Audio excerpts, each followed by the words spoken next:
When last we met our heroes, you had a bit of a conversation with some of the mages in the tower at Voxferry Institute of the Arcane. You convinced Lucen, as well as the other archmages, that you should take the skull with you to Pelesse to meet the gods. And Lucen told you that the last time somebody met the gods and returned was the last Diomedian king right before the fall of the Diomedian Empire. Didn't they just get blipped off the face of the earth? Pretty much. Yeah. Super cool. So he warned you to watch your tongue. And twice or 3 times. I think so, yeah. And I don't know why he was looking at me.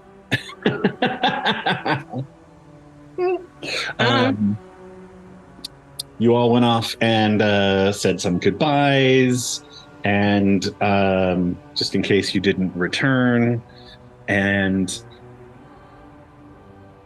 you all met up again. Took hands with the Hickles. Take my hand. Take it.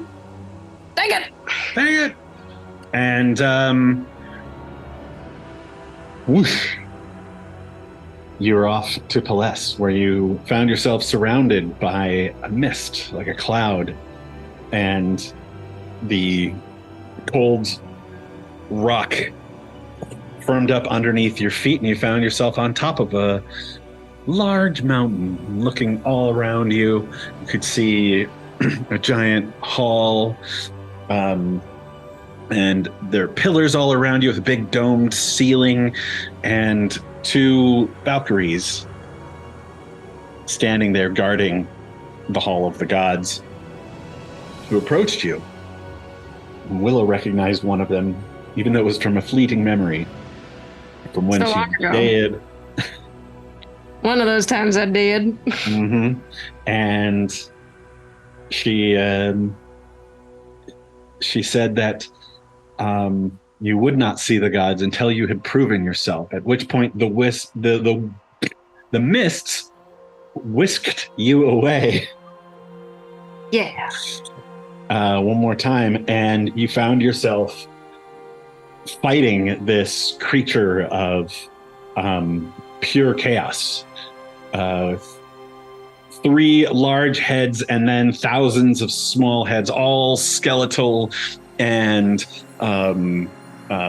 skulls. They're all biting you, and the terror took Kismet and Ergoon, but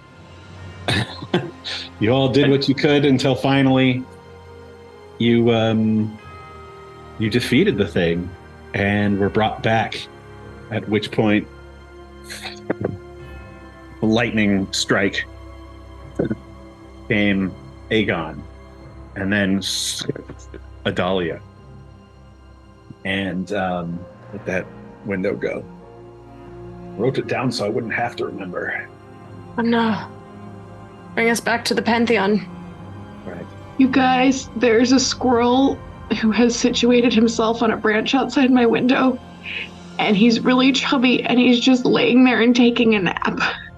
Oh, so cute. In this dead tree is this fat squirrel. And the only people bothering him are a bunch of hummingbirds. And then with the ringing sound of an anvil, Ottokar shows up with his giant hammer. And then like lightning out of the sky, young Stratos shows up with his sword and shield. And then out of the darkness, Verena, the Keeper of Dreams. And then the most beautiful being you have ever seen, Saeli, goddess of beauty and love.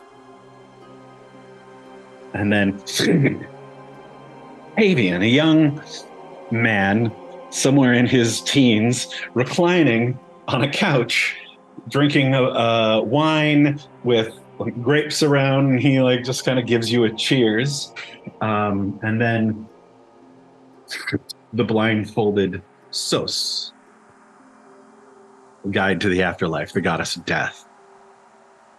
And 2 arches were empty.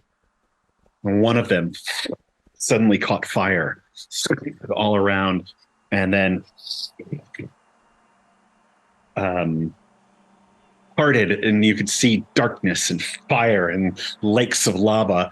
And walking through the gateway was a man with red skin, long black hair, and a black beard. It was Rayor, the keeper of the underworld, the devil. Dead daddy. Yeah. Just because he is hot doesn't mean you have to sleep with him, Kismet. At least they won't be able to kill him. She's got Autumn Daddy. She's got Death Daddy. Death Daddy might be helpful against Autumn Daddy, okay? Autumn Daddy killed my real daddy. Also, Death Daddy can't die like all of your other lovers. He's in charge of all the deaths. Yeah. I already made that joke. You did.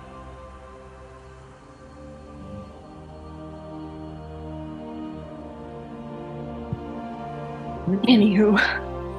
No.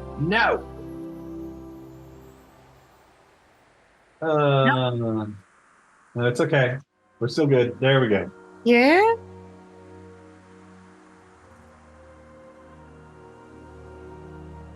The gods stand before you, each one dirty, battle-weary, splattered with black viscera. Stratos looks down and notices a gash on his arm. He reaches over and opens up a pouch on his belt. You hear the sounds of hymns, murmurs, grief, elation, desperation. As these things escape the bag, he breathes them in. They envelop him, absorbing into his skin. The wound heals, and he looks more vibrant. The rest of the gods pull out their own satchels and breathe in the same sort of divine substance. They all seem to clean up a little bit, stand a little taller, not look so weary.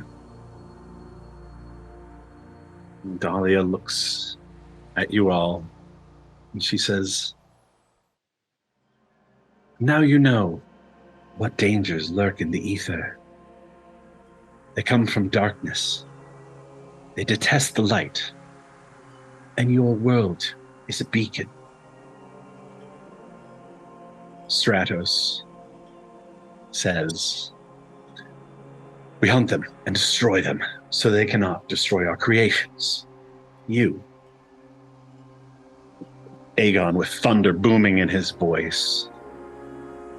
"When your world was young, the darkness descended on it and tainted the very fire, earth, water, and wind, scarring Athenia forevermore." Athenia is an ancient word for the world on which you live.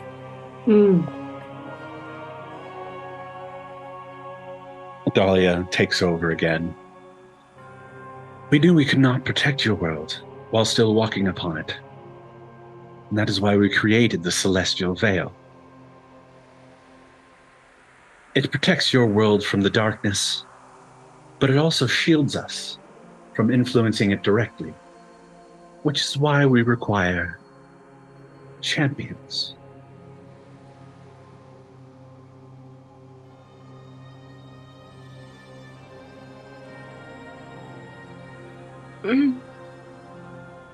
Autocar says, "We created the monoliths as protections, power sources to feed the energy of the Celestial Veil. But something is wrong. Darkness invades." Now, these pylons, the monoliths that he talks about, you've seen above the wasted marches, far in the north. There are these giant crystal towers that float high above the ground.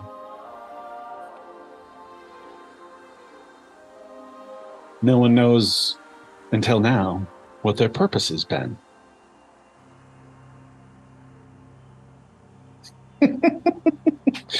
You're muted, Eliza.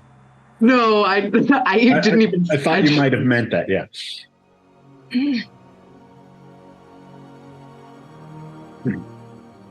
There is a shadow creeping across your world. Something has happened where the Protector is not doing as he was bid.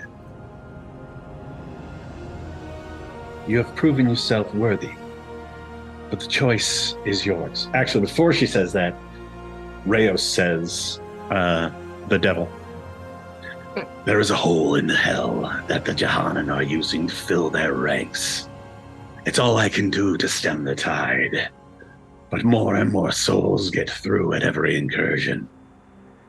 The Jahanan are creatures of chaos, or creations of chaos and creature. That thing you fought, that was a true Jahanan. A baby, but a Jahanan nonetheless.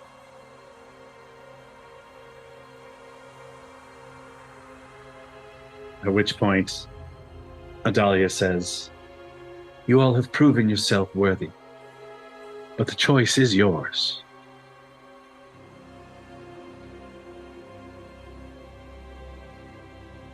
You will accept our charge to defend your world against the darkness. Not a single group of people have proven themselves as worthy as you in an age.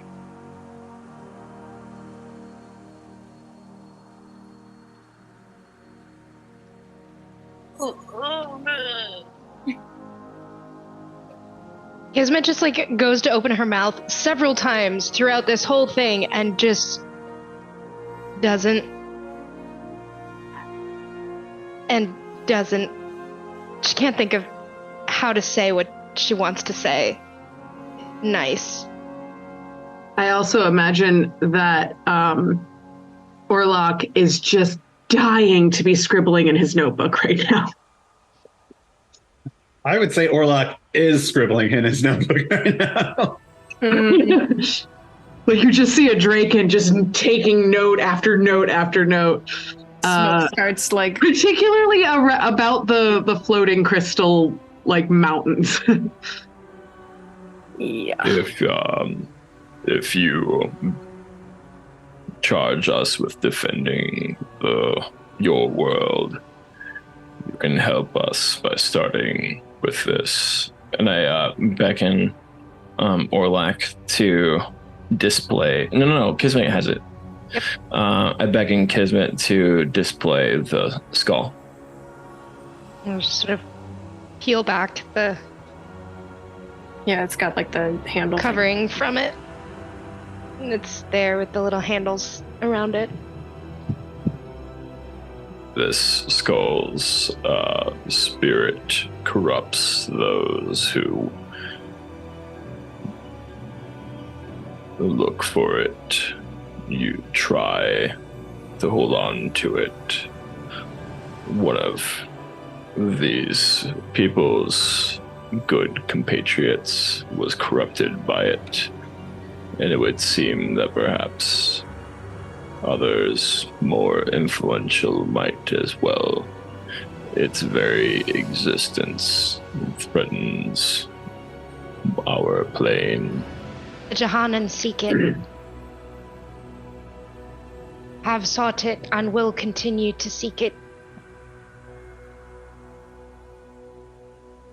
And I believe, with all due respect, that a hole in hell is gonna look like small beans compared to the havoc that this could wreak in their hands. We have lost much in gaining it. But it is beyond. any on our plane. Also, Eliza has not taken her eyes off of Adalia. Like, she's noticed the other gods, she's watched them, but, like, Adalia is exactly like she looked and felt in every dream. And so this is beyond imagination. It's like her sleeping dreams have come alive.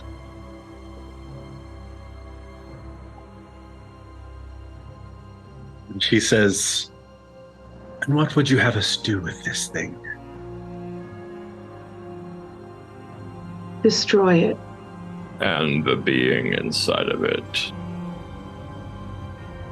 Ensure that it can never wreak havoc on any world or any plane. Or if you could simply empty it.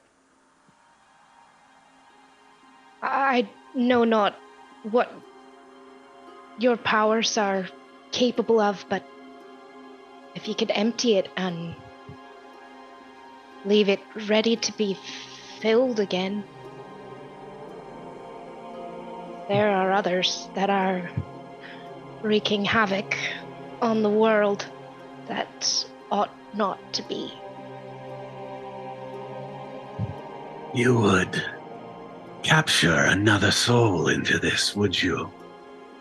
Says Rayor, with a smile. I don't like that. Replace one with the other.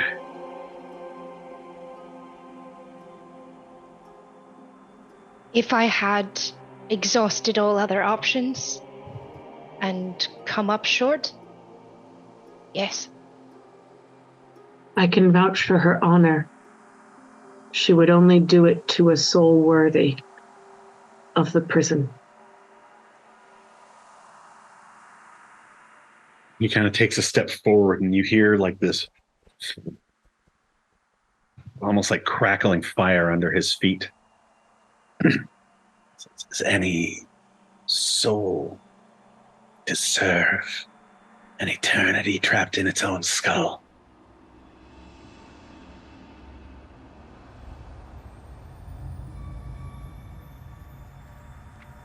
I feel you have met many souls.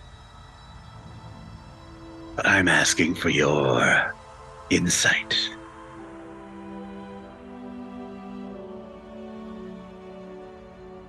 No.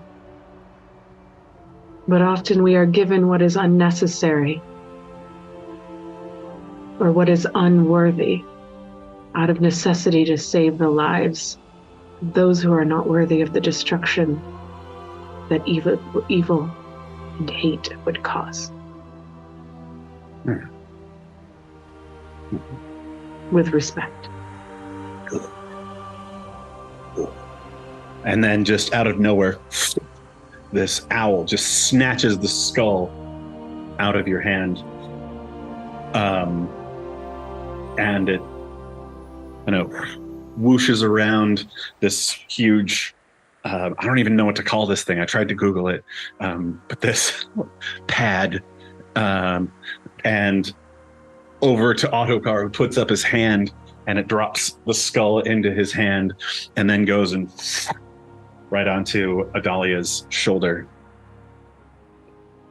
And he looks at it and he goes, "Hello, little one." And he pulls out his hammer and kind of gives a pass, and you just see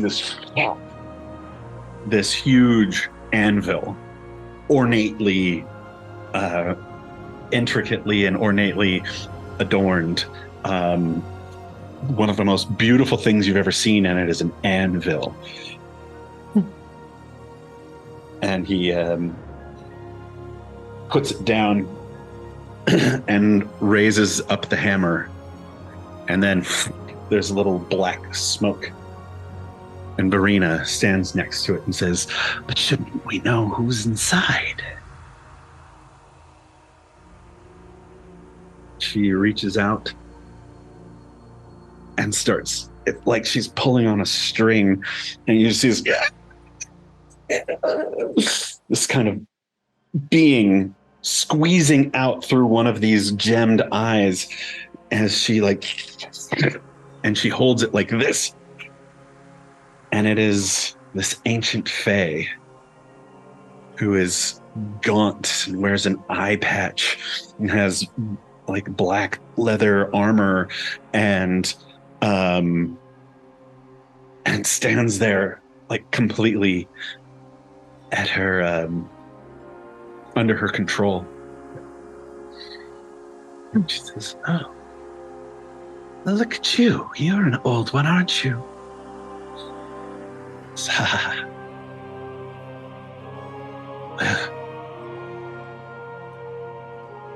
And she looks at him and says, "I remember you." Her eyes kind of flash black as if like that were possible. And she kind of goes, "Walk." And he kind of and walks toward Rayor across this thing like, "Ugh, ugh." And Rayor leans back and you see the gateway with fire open up, and now it has these gates, and he waves with a hand, and as this being one step after the other walks into hell.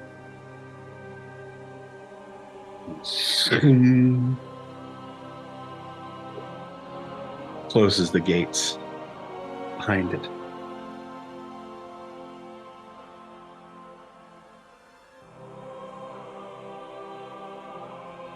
Ottokar looks at it, he says, "Einkrat's work this.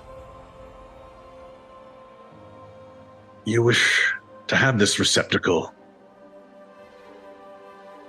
for another."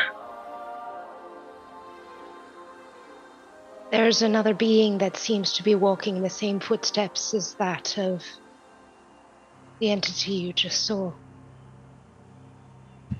If he continues down that path, I believe he will have made his own choice. Such a force cannot be allowed to exist in the world. It cares not for anything but its own hunger. Cannot see something beautiful and not wish to cage it. I can see no more You fitting see end Saley, than a the cage goddess for of beauty, go, himself. when you say that. Such hunger belongs in a cage. And he would destroy all that he comes in contact with. Anything he can't control.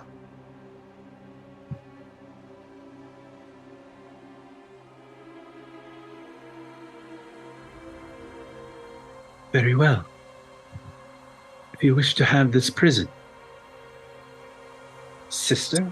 And she looks over at Verena, who kind of, she's almost always like half mist, and then there's like crows kind of surrounding her, flying in and out, and she grabs it, and next thing you know, she's right in front of your face, holding the skull out to you.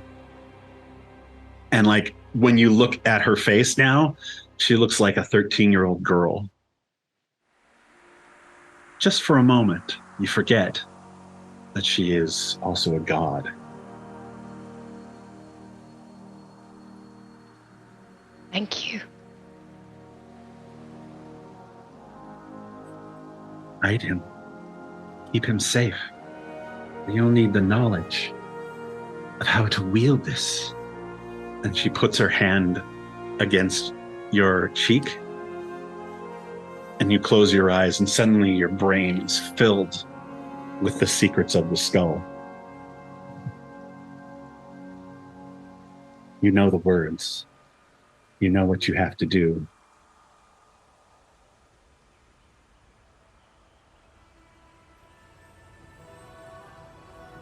And then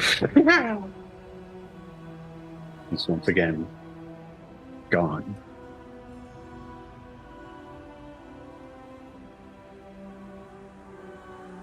It falls heavy into my hands, and Kismet just stares at it for a moment, feeling not just the physical weight, but the weight of the decision that's before her, wondering if she really believes what she said about it being his own choice. If he refuses to stop.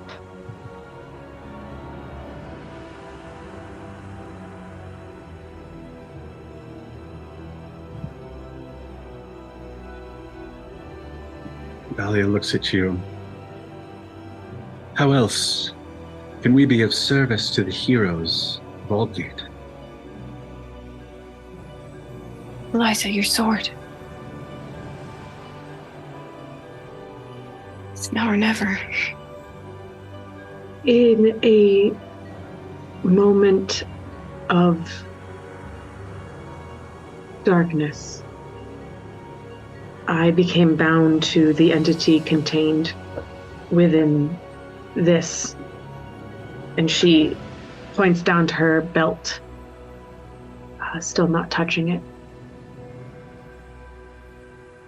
I would very much like to no longer be bound to it. I seek to bring good to the world, and this is made of evil. Adalia kind of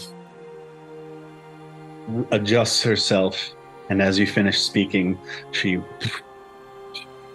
takes these steps that are just impossibly graceful toward you, with the wind on this mountain blowing her raven black hair.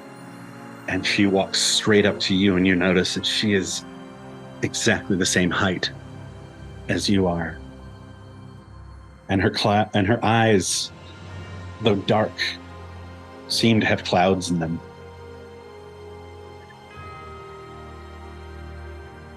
She says, Eliza,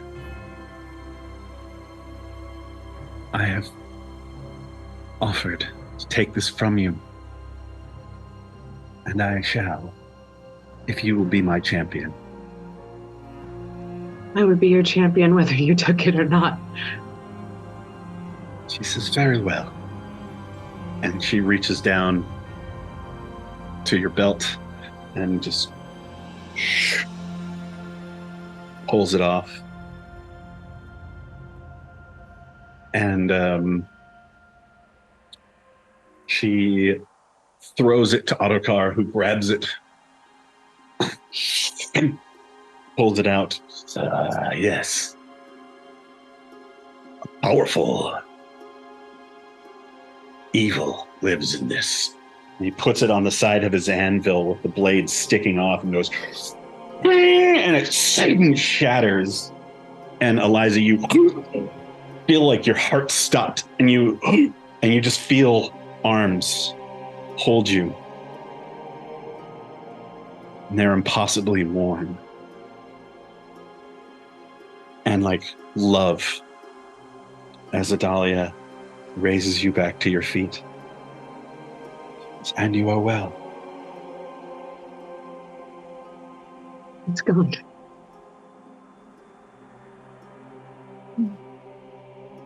And you hear this, it's almost like ice crackling on a pan that's too hot. As you look over to where Ottokar is, and you see this black kind of mist coming out of it, and it starts to shape up, and you remember that sharp being of chaos and darkness that you saw in your dreams before. The one who called out to you, and it grows pointy ears and elongated chin. And it is again this one is an ancient elf from long, long ago. And he is bent over and twisted, and his fingers are knotted, and all of his joints seem too large, and his skin clings to his bones as he looks up, and Saley walks over to him and she's like, "My dear, what happened to you? You were once love and beauty. May you be again." He suddenly stands upright, and this pallor comes back to his skin as he starts to breathe, and you see this black mist like out of his head as he stands up, right? Oh.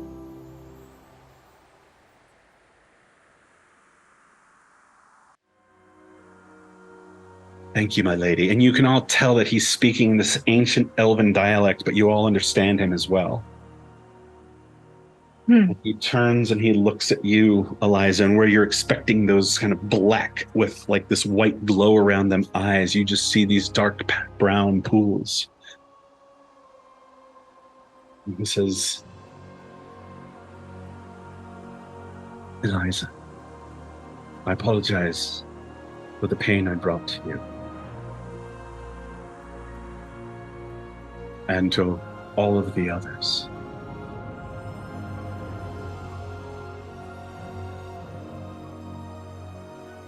I release you." And you just see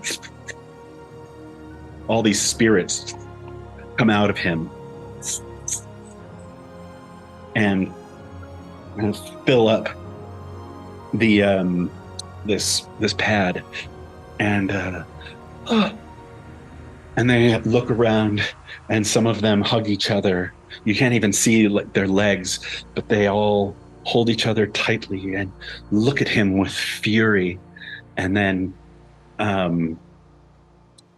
Sos says, she just kind of waves a hand, and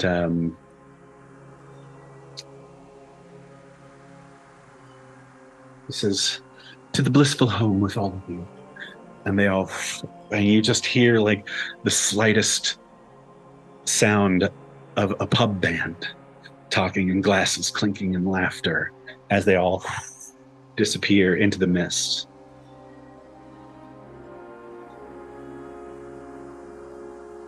And Aegon steps forward. Can she hear me? I don't know. I'm not sure. She sent us a message. Her blood sugar's super, super low. She's got to top up real quick. All right. Real fast. I have to pee too, so let's Yeah, I'm going to grab some more water. break. I'm gonna sit here. Bio break. Damn it, I'm sorry, guys. It's okay, John needed to pee. You're good. Feel like we stopped the story in the middle of a really good chapter.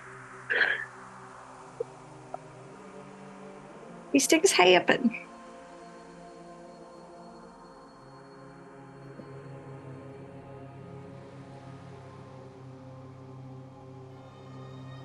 Did you guys see my squirrel? Yeah. Oh my god, look in Discord. He was so cute. I'll show you my squirrel. Oh, buddy. Oh, buddy. I know, right? He literally just got comfy on this like branch intersection in front of my window. Little buddy. Look at those little hips. And I know he's okay because he like got up and ran away very soon after. Mm-hmm. He's just tired. Mm-hmm. That's all. It's hot. It is hot. It's hot here. It's hot there. Hot every fucking where. All right, I'm back. Okay. It's not hot here. It's nice here. Come hang out. I'm back. I'm back, bitches. Huh. From outer space? Yeah.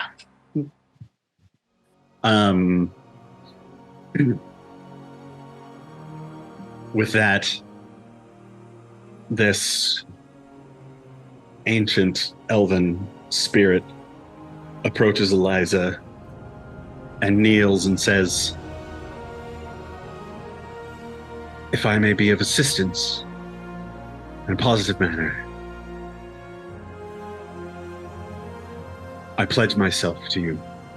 For it was you that brought me to the gods. It was them that cleared my head of the hatred that had grown in me over centuries.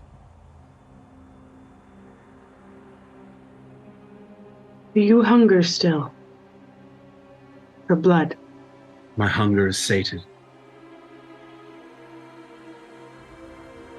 I started out hungering for justice, and it all was corrupted.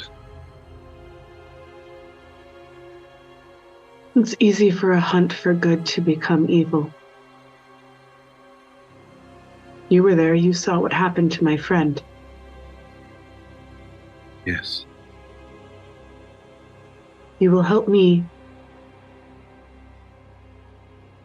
do to the world what the gods have done for you. And I accept. He nods and stands and looks to them and says,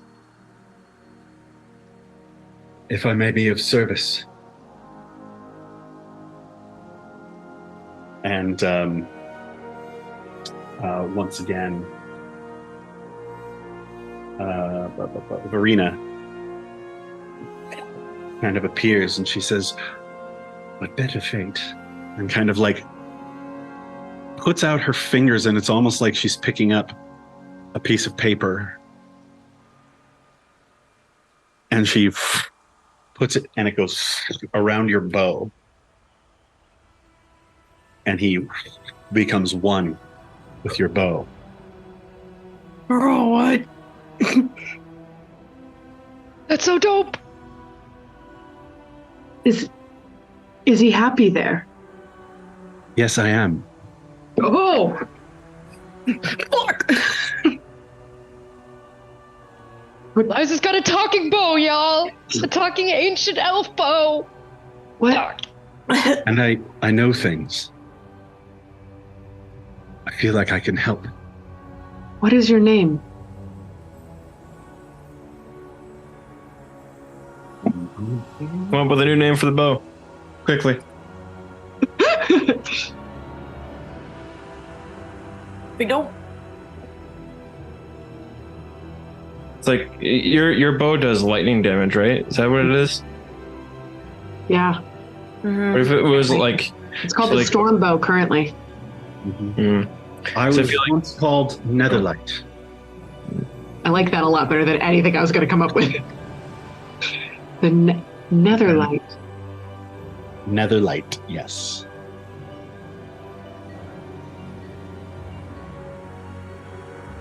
That was my family name. Well, in honor of a family who has done good and will do good, welcome to the dawn. And you just see this script, this ancient elven script, kind of burn itself into your bow. And it just says Netherlight.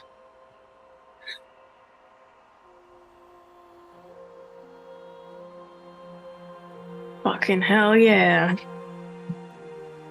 Eliza,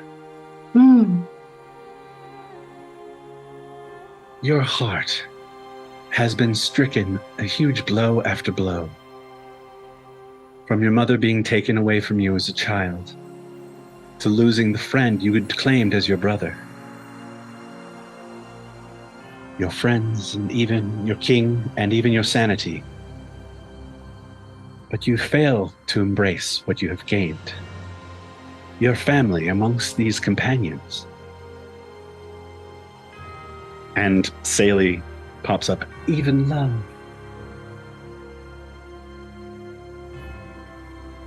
And Adalia continues, you have started to heal, yet you still seek vengeance. Make sure it does not overcome your heart. Here. She hands you her spear.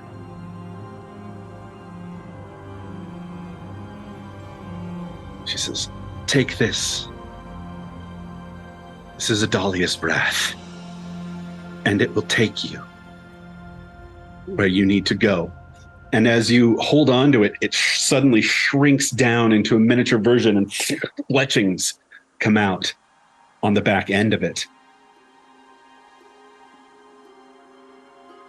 This is a Slayer's arrow, an arrow of slaying. And you get to choose what it slays each dawn. You can use it once and it's gone until the next dawn. Pretty fucking rad. Yo. Pretty dope. My lady, I came here to meet you not for my own gain, but because I knew it was necessary. If I'm truthful, there was a selfish element. I wanted to meet you. The gain was to come here, to experience this. And you have given me far more than I would have imagined to ask for. I will use this in your service. I will right the wrongs of the world. But most of all, I will do everything in my power to believe in good, and that good could be for me, and that I could be happy, and that I can have a good life, and that I don't have to spend it fighting. Yes. You can choose to give life instead of take it, perhaps. For now, we need our champion. These gifts do not come selflessly either. We need your help, or we cannot reach your world. We will reach the world. Saley steps forward and looks directly into your eyes, Willow. They're okay. And her hair and her garb blowing in the mountain wind. Every step she takes is a dance. Every utterance a song. Her eyes are like the sea under a crystal clear sky. Her very visage is one of beauty, and she is looking straight into your soul. Willow, your heart has been shattered by the events of your past. Yes. And in response, you have shut yourself off from connection to anything or for anyone. The family of your blood awaits you in Blackgate. The covens crave your guidance and your wisdom. Even now, you hesitate to give your heart to another. You fear, should they be taken, should they leave, should they be called away, you shall not survive. But have faith, you are stronger than that. You shall be tested. These times ahead shall be hard. But others will bring you great joy with your people. Open yourself to them. For love is the most glorious thing in existence. It is love that guided us to create your world.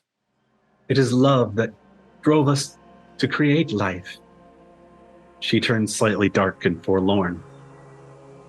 And it is love that caused us to wall ourselves off from you and to dedicate to fighting darkness and protecting you from it. And then her face lightens again. Embrace it. Your powers can destroy, yes, but you can use them to create and to make beauty. And that beauty will help you lead your people. And she comes up and she just gives you this hug. and like you feel a tingle in every pore of your body. And it is overwhelming, and yet you're able to take it all in. And as you take it all in, you gain the inspiring leader feat. Holy shit.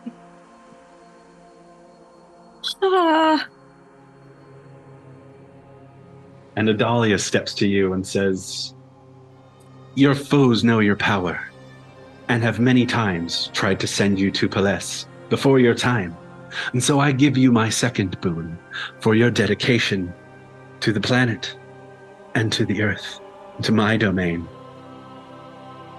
She reaches out and touches your armor, which starts to glow. The warmth of her touch calms you in a way you never knew possible.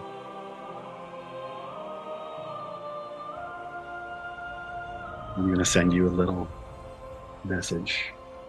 Oh, fuck.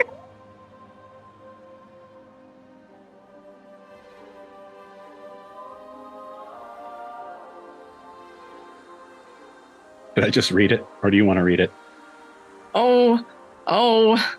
Did you send it to me? Okay, hang on. Yep. Tell us all about it. Oh, shit. Make this bigger so I can actually read it. Oh, wow. Oh, got it. Okay. So now my armor is imbued with Adalia's embrace. I now have a +2 to my armor. When struck by a melee attack, the wearer may use their reaction to cause the attacker to suffer 2d6 points of radiant damage. In addition, it is enchanted with Death Ward. When this ability is activated, the wearer is lifted to their feet. All enemy creatures within 20 feet of the wearer suffer 2d6 radiant damage. The wearer cannot use this ability again until the next dawn. So Death Ward is, if you're reduced to 0 hit points, you are instead have 1 hit point left. Yeah. If something would kill you outright, like a disintegration spell, it negates that and leaves you at 1 hit point. That's so dope. Oh my god, I'm not gonna have to keep doing Revivify on you. Yes, you are. She can only do it once a day. Are you kidding? Yes, and it recharges Every time every day. he hands out another thing in this area, I'm just like, oh shit. I'm like, okay, I'll find out a way to die We're still. gonna need that. Ooh, no, we have to have faith. Oh, this is just cool things for cool things' sake. Yeah, totally. Yeah. Yeah, this is the end. You won. You won D&D. We won D&D. We won it all. We won the game. Excellent. Kismet. Your dagger flips out of your belt, Oh, out of the blinkback belt, into Stratos' hand. And he goes, and it goes, and then appears once again in your belt. And he goes, clever. He puts his hand back out again, and it back to him. And He likes my stuff. he says, my old dagger. This served me well in the fights against the Leviathans. Remember what it's called? The Dagger of Stratos!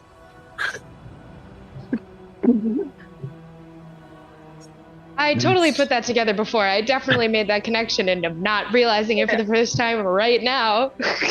Yeah. Even though it was right in front of my fucking face for the last, year and a half. May it serve you well, too. But it appears to be damaged. He waves his hand over the dagger, and suddenly, the blackness of the blade is, comes off. And it glows with might, and lightning surges across it. He says, there, that should help. And he just lets it go, and it blinks back to you. It is now a +2 dagger and has 2 charges of Thunderwave. Nice. And then he kind of puts his shield behind him and kind of like, actually, he gives one of these with his spear, and it just kind of disappears. And he strides towards you, proud. Kismet, you are full of heartbreak and rage. Your family has been stolen from you. Your friends taken before their time. Your lovers turned against you, and yet you have not turned bitter. You fiercely protect those you love. Without thinking, you would lay down your life to any of your friends. You are noble of heart. You are noble of blood. Yet your potential lies dormant. I beseech it now. Awake! And suddenly, you feel this power surge through you. And you have access to Fey spells, which we had already discussed. Camera. There we go.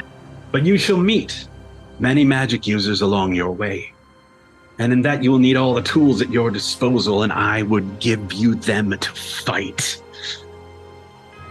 And he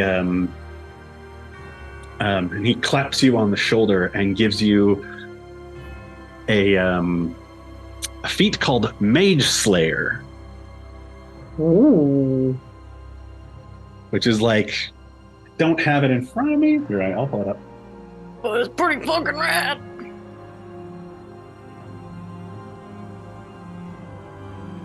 You have practiced techniques useful in melee combat against spellcasters, gaining the following benefits. When a creature within 5 feet of you casts a spell, you can use your reaction to make a melee weapon attack against that creature. When you damage a creature that is concentrating on a spell, that creature has disadvantage on the saving throw it makes to maintain its concentration.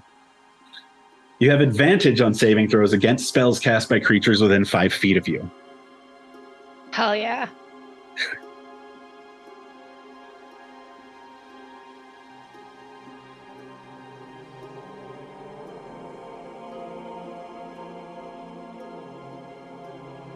It says, good luck to you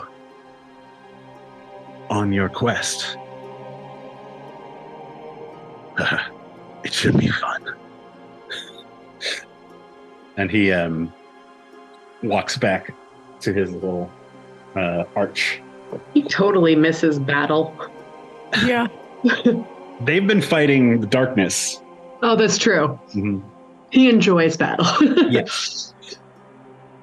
You hear Ergoon, a whisper in your ear, Ergoon Verkola. And then the ever-changing form of Verena and stands in front of you. He who seeks out those hidden in darkness and brings them to light. You will need tools on your upon your journey. It says, take my blessing and my boon. You now have the ability to see and sense extra-dimensional beings and expose them if they are disguised. So you have now, your primeval awareness also includes extra-dimensional beings. And you see them as if you have true sight and can dispel any magics they have that are cloaking them. Oh, you can't hide from me. Yeah, see? Oh. Yeah. Yeah. And she says, oh no, wait, that's somebody else's. And then she looks at Orlak. Orlak Fabranavad, gatherer of knowledge, he that would bend time to his will. You uncover secrets so that you may keep them. You are loyal to your order, to your friends, and to your family. You do what's right for the world, even if it means leaving those you care about behind. Your duty is your drive. And your loyalty is at the heart of it. She waves her hand over his eyes. Something is wrong with the pylons. I give you the knowledge of where to find them. And suddenly Aegon is standing there as well. And says, "Your staff. It has been so long. May I?" Orlak hands his staff to its creator. He smiles as he stands, feeling the comfort of the grip of the ancient bark. "This was the staff that banished the Witch Queen Igwyl to the Fey Realm." He seems to be lost in memory for a moment when he stops. His face turns to concern. He says, "Mjolnir, my old friend, what has become of you?" He puts his hand above the staff, and this dragon form kind of takes form right there.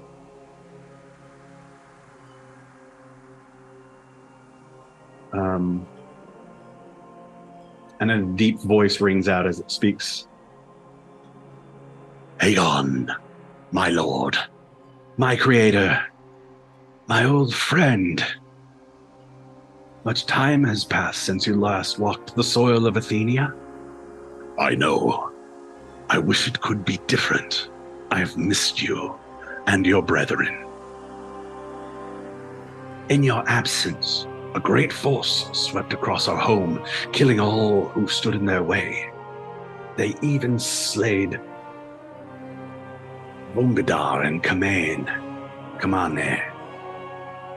These were orcs. They would have destroyed all the kingdoms of man and elf, and I could only see one recourse. I returned the Crook of the Aegis to the elves, who helped devise a spell that would put my essence into men, creating a new hybrid, man and dragon, as you see before you." And the god looks over and he nods at Ergoon and he nods at Orlak. "They helped us win the war. But my essence was contained in the staff, so I seeked out another with the heart of a true dragon. This one here.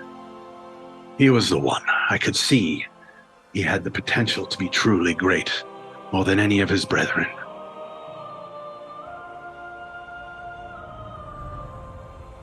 And Aegon says, "Well, let's get you fixed up then." And there's a crack that runs down this staff. And Aegon kind of runs his hand over it, and it pulls back together. He says, "My old friend, are you content where you are? I can bring you here to stay with us and fight the darkness in Palais and the Outer Planes." And the dragon looks back at Aegon and says, "My king, I thank you for the offer. You created us to protect this realm and the people upon it. My work there is not done yet. We must find what is wrong. We must find the breach, and we must close it." Aegon says, "Very well, my friend. Hopefully we will see you soon." And Orlak is going to get something I'll tell him about. Basically, he's able to... the staff gives him the ability to seek out extra-dimensional portals, and it is now going to be the range is now thousands of miles. He's gonna love that. Mhm. Yep. Orlak is. Yeah, and Brian's gonna love it too. yeah, and there's a little bit more, but I'll let Brian know that. Cool. An Ergoon can always tell if someone is an interdimensional being or not. Mm-hmm. Do I just get true sight? Is that basically what I've been given? Yeah, I think you get true sight. We'll talk about it. Okay. I was trying to figure out, because I had to figure out something for everybody. That's cool. Mostly true sight. Yeah. He's only True sight. only most of the sight. This is the difference between. And Adalia once Asterisk again. true sight. Adalia once again addresses you all and says,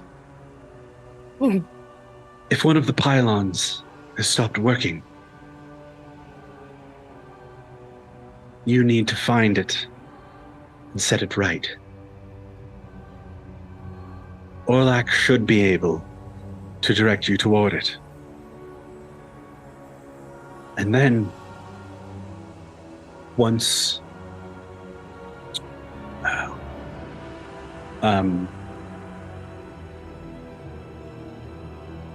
once the celestial veil is once again at full strength, we need you to find the breach and close it.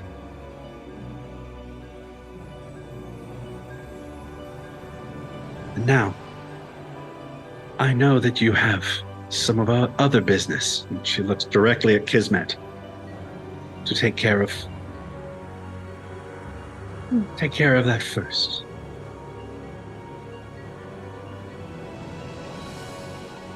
You have our leave and our blessings. Is there anything else you would have of us before we say goodbye? The best way to continue to receive your words and your blessings. Simply what we've been doing. Yes. And she pats that pouch on her belt and says, and keep praying. Gives us strength to fight the darkness.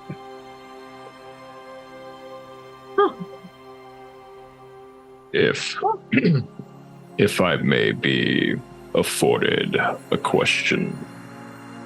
By all means. My land worships one of you, but they are not present. Yes, the protector, Solidio. Where is the protector of man? We cannot sense him. How can that be? That is a good question. But it is on you. It is something blocking us from your realm beyond our sight.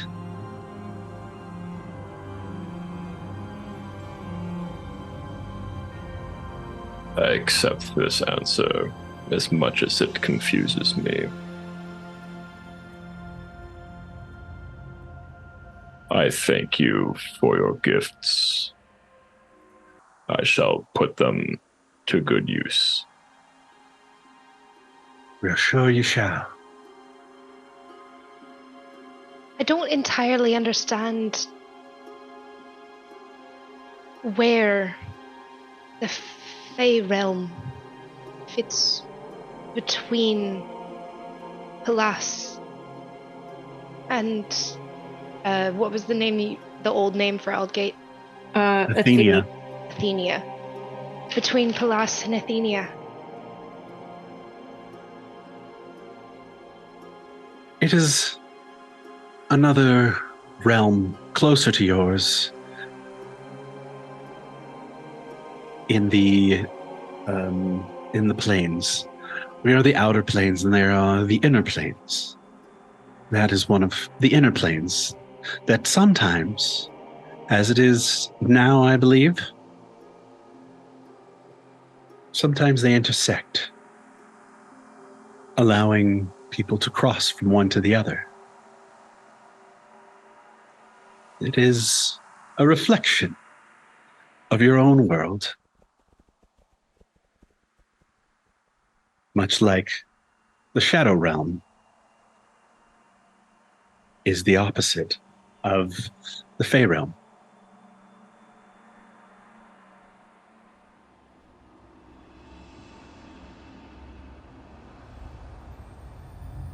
I think I understand. May I ask a question about a friend who is not part of either of those realms? Our friend Halabaster Wynn. Yes. And I look over at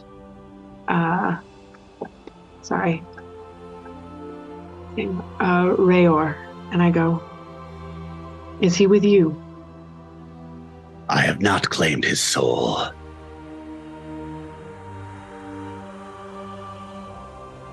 Tavian says, I've shared a drink with him.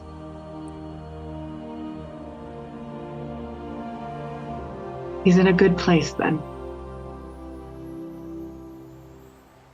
Yes. I know the end was dark for him, but he deserves an eternity of peace. I think that was the fault of the spirit in the skull. But we sat together at the blissful home and watched the band.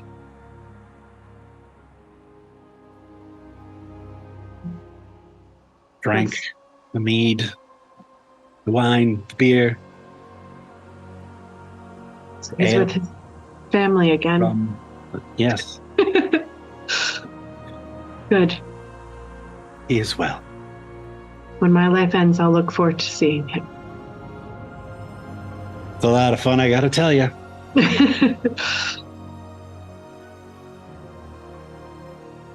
I reach over and I squeeze whoever's hand is next to me, which I think is Willow. I got it. Mm-hmm. Good. Very good. You have more questions? Anything about what we have bid you to do? I feel like Orlak opens his mouth and we go, Yeah. So I can just give her a question she can ask you later? Yes, that will suffice. Oh, yeah. no, I think we understand. We're going to go and win the Fey realm for the good of all realms and our queen, Kismet. And then we're going to go and repair the pylons and restore the world to the place that restore Athenia to the place that it's meant to be. Is that right, friends? Yes. Perhaps to see what's become of the Protector. If he's not here, he's there somewhere. Perhaps he's When- a protection. When we sealed off the world, when we sealed off Athenia with the celestial veil, we knew that none of us could cross it, but neither could the darkness. But we wanted to leave one behind to protect you. He insisted. He must be lonely. Very. Is there anything you would bid us say to him? We hope he is well. We miss him at our family dinners.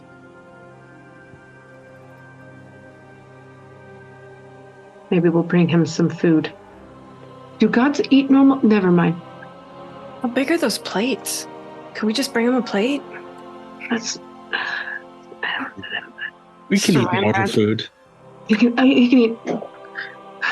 Cool. We'll bring him a feast. Yeah, that'll be, yeah. Mm. Cool. Suppose we should head home and rest up and head on over to take over a realm. Figure out how all these boons and new toys work. Tell everyone back home what we saw.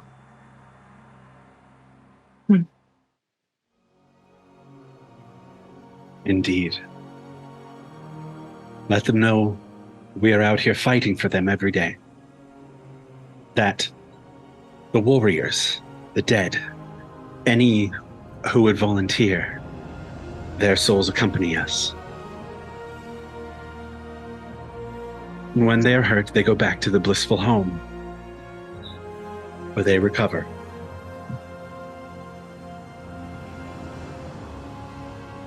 But the time grows late, and I'm afraid you must go. Willow, you see that one Valkyrie walk up to you and just say, like, keep her head about you, yeah? I will. All right. I hope I don't see you soon. I agree. As lovely as it is to meet you again. And the rest of you, don't be rushing off to me. She seems to linger just slightly longer on Kismet when she says that. And then suddenly you feel this gust of wind as a cloud once again wraps itself around you. And though it's cold, you are warm on the inside and content. And it feels like a blanket when you crawl into bed. It's warmth, even if the outside shell is cold, and the mountaintop falls from underneath your feet, and you feel yourself thrust out of the cloud into the darkness. And you see twinkling lights all around you, and far in the distance, a world coming towards you with this glistening, iridescent sheen around it that you know now, the Celestial Veil, as you come toward it, and you think maybe you'll be splatted on this barrier, but instead you pass right through it, and a cloud, you sink into the clouds through the sky, and then soft as a breeze, you feel concrete under your feet again, a rock, as you're at the very place where you left. Not a moment has passed. Kismet looks over at Orlak and just goes, told you they'd send us back. He looks at you and goes, you feel stronger? I feel a little stronger. You've all gone up to level 14.